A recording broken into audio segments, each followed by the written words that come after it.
Hey guys, what's up? It's Rygar the Destroyer, and today we're going to be looking at the Imperial Officer from the 12-inch line of Star Wars figures released with the 2002 Attack of the Clones movie.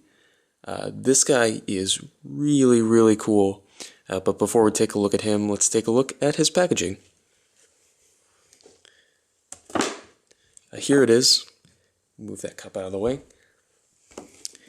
He's got kind of cool packaging. It reminds me of the package that Buzz Lightyear came in from Toy Story, but that's not really important. On the side here it's got a picture of an Imperial officer, and in the background there's a picture of a hallway from a Star Destroyer. On the back here there's the same picture of that Imperial officer. Here are the other figures that were released in this wave. And up here, there's a description. I'll zoom in on it. If you'd like to read that, you can just pause the video. But back to the figure here. He stands about 12 inches tall, or at least he should. Let me measure.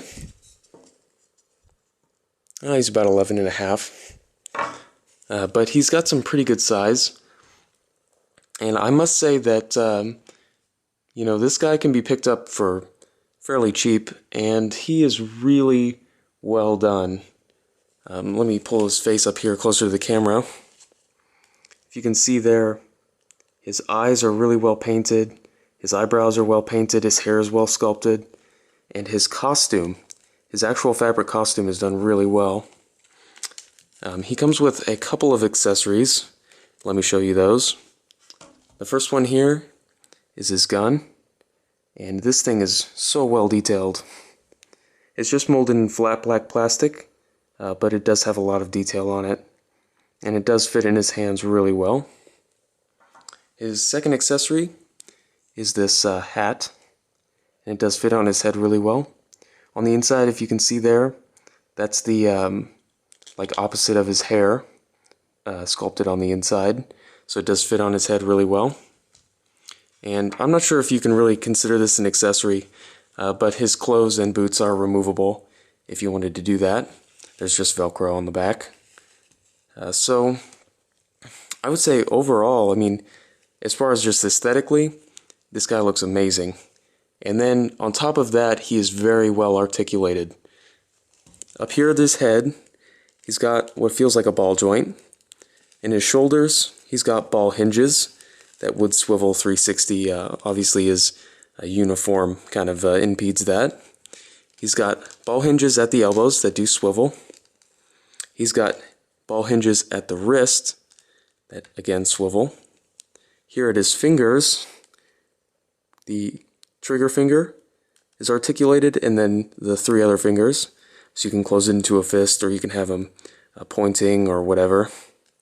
So that's kind of cool. I will mention they used a 12-inch G.I. Joe body, and you can tell because his gloved hand has fingernails on them. So that's kind of funny. It's not a huge deal, but it is kind of funny that that's there. At his waist, he's got a swivel. He's got, I'm not sure what kind of hips these are. They go forward, they go back, they go out to the side. So pretty much anything you need them to do, they can do. He's got ball hinged knees that swivel again.